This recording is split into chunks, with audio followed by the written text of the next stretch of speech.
What is going on, everyone? And welcome back to another Sports Talk on Tap video. We're here. You can find daily videos Monday through Friday covering all the major sports leagues, whether it be MLB, NFL, NBA, NHL, all fun news, games, highlights, whatever it is, we're here to cover it. And in today's NFL offseason episode, it's a little dry now. We're kind of, just waiting until training camp really to, start talking about stuff. Me and Nick going out to a Patriots training camp. One of those days when it's open to the field for fans or whatever it's called. But today, I'm going to talk about an interesting team, one of the more polarizing teams heading into this upcoming season, the Buffalo Bills. Nick, as a Patriots fan, I know I don't know if you have any bias or hate towards Buffalo. Nope. But, for me, at least, Buffalo, obviously a lot of people think, will they take this? And we're mainly going to focus on their offense. Will this offense mainly, be better just by being by committee, or will they be a lot worse losing Diggs? And Nick, I'm kind of curious to get your position on this, obviously, where you think you will, because obviously you watch Buffalo twice a year, and I've watched Buffalo a lot too. And I have my opinion, but I'll let you kind of cook up first, where do you think this offense will be, what are you expecting mainly this upcoming year? I am expecting them to take a step back because we've seen it way too many times where any offense that loses their far and away number one weapon, whether it's Kansas City, even with Patrick Mahomes, they took a step back offensively. And, Aaron Rodgers losing Devontae Adams. Kansas City's a different animal because they still have Mahomes, and when you have Mahomes, you're going to be good. But I do think they're going to take a step back. I think it's not going to be such a drastic step back that they won't make the playoffs. I think they're still going to win the division just because in a league of quarterbacks, they have the best quarterback in the division. So as long as Josh Allen stays healthy and doesn't play like a moron, which I don't think he will, then I think they will win the division. But they're not going to have the high-flying offense that they've had in the past. They're probably going to have to rely a lot more on grounded pound, just control the game. Maybe Keon Coleman steps up, halfway through the year, or if not early. But it's not going to be what it was where you can just kind of tell Diggs to run whatever route and he'll be open 70 or 80% of the time. Yeah, no, and I get with your point, obviously, that the numbers showed with Diggs when he was cooking the first 9 weeks, and just before that, the last couple seasons, since Diggs basically arrived to Buffalo, that passing offense was high powered. No one could stop it. It was the best in the league. Mm-hmm. That Josh Allen Diggs connection was unreal. But with that being said, I'm looking at this from kind of a couple different perspectives. I think you can look at it and say, the EPA number one pass offense, that's going to take a step back, but I still like a lot of their pieces. They brought in Curtis Samuel, who was a 600-yard receiver last year. I think he could elevate to 800 yards. Not crazy, but I think if he's healthy, he's an interesting fast speed weapon. Keon Coleman could step up. Khalil Shakir in the backstretch was a dog for them and was basically Josh Allen's go-to man in the playoffs, which was kind of funny. Dalton Kincaid. I don't believe we mentioned him in Sleeper Fantasy, but it would not surprise me at all if he's their best pass catching option and finishes top 3 in tight end fantasy points. Because he's a really good receiver. You still got Dawson Knox as your second receiver. So they still have a lot of interesting weapons. And James Cook, if he could take another step, quit dropping the ball. But even James Cook was an absolute beast running the ball the second half of the year. And their offense became a lot better.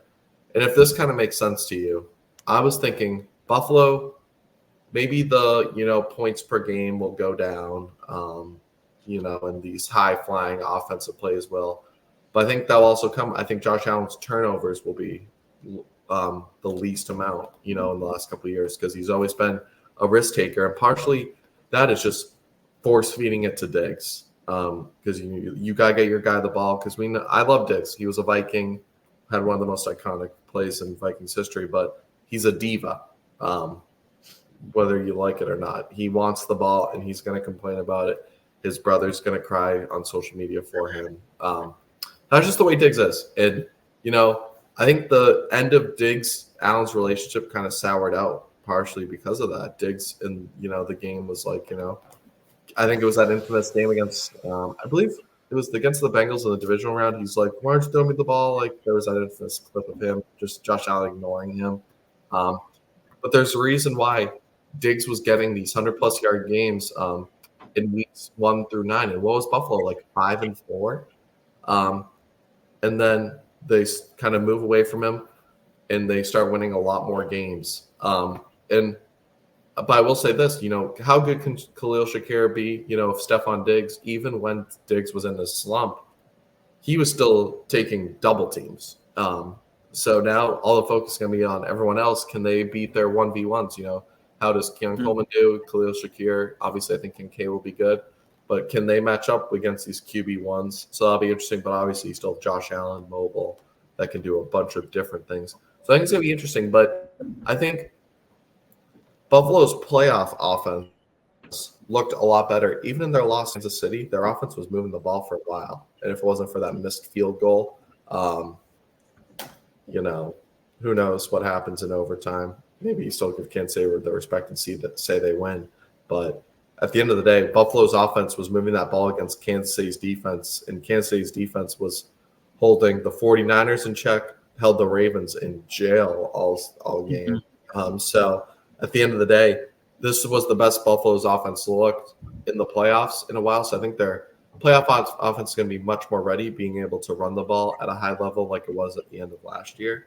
But I do agree, regular season, it may take a step back. But even it was like they were putting up all these yards with Diggs, but even like the points like this season when they were force feeding him weren't coming. Diggs was still getting like his 150 yards, but they were only putting up like 18 points against the Bengals, So I think it's kind of like it was interesting, but I think overall, I think they're going to take a step back in the regular season, but I think they're going to be built for the better or for worse, like into the playoffs when you're not going to force feed someone, throw a crucial interception or two, and your whole game plan is we're throwing it to him, and it's like shit, he's triple or double team, and you've got to go off script. And I think the best example was that Bengals game where everything was out of structure. Diggs wasn't doing much, and the offense crumbled. They scored like 10 points that day, and Buffalo was the heavy favorites to go to the Super Bowl that year. So that's one. I don't know. I'm just kind of taking that approach for them.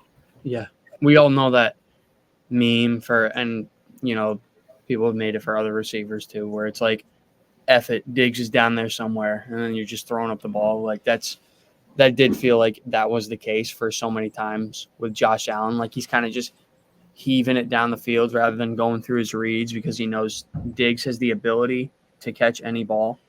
And so when a receiver has that ability, it almost makes you like careless with the football. You're just saying, even if you see a guy, blanket covering him, you're saying, well, he can catch it. So he's open to me. So it's like a Randy Moss type of treatment or something. But I think you're right. I think we probably will see, points go down because Diggs was always like a big touchdown guy. He would always be in double-digit touchdowns, I remember. But I think it's going to force, Josh Allen to actually learn, go through his reads, make the smart plays, take what the defense is giving you rather than trying to go take it yourself, even when they're not giving it to you.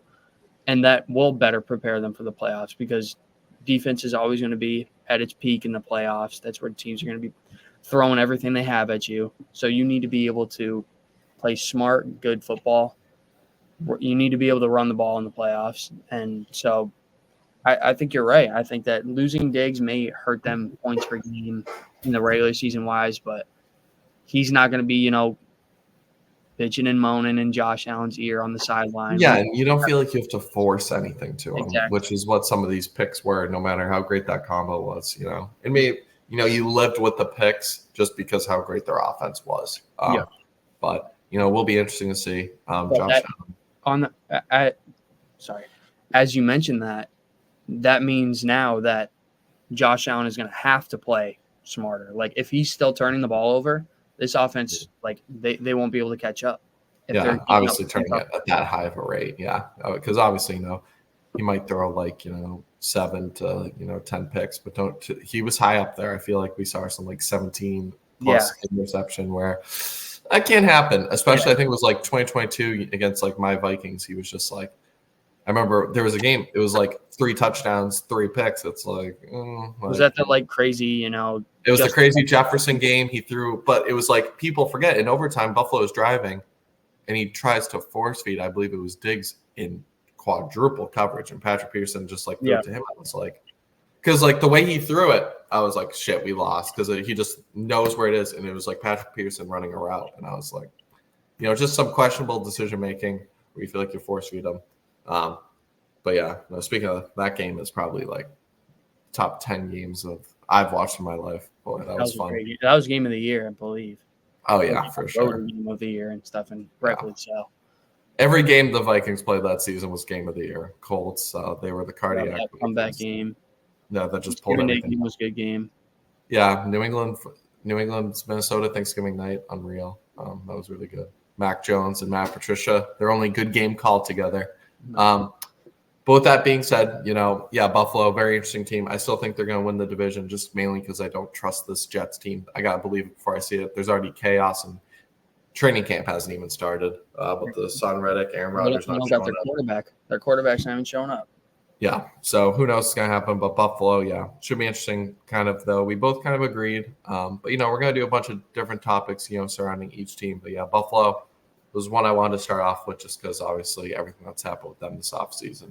But with that being said, you know, it's going to be a fun season for Buffalo with Josh Allen back there, no matter what, even without Diggs. But make sure, if you guys enjoy this kind of content, to like and subscribe, and we'll catch you in tomorrow's video. Peace.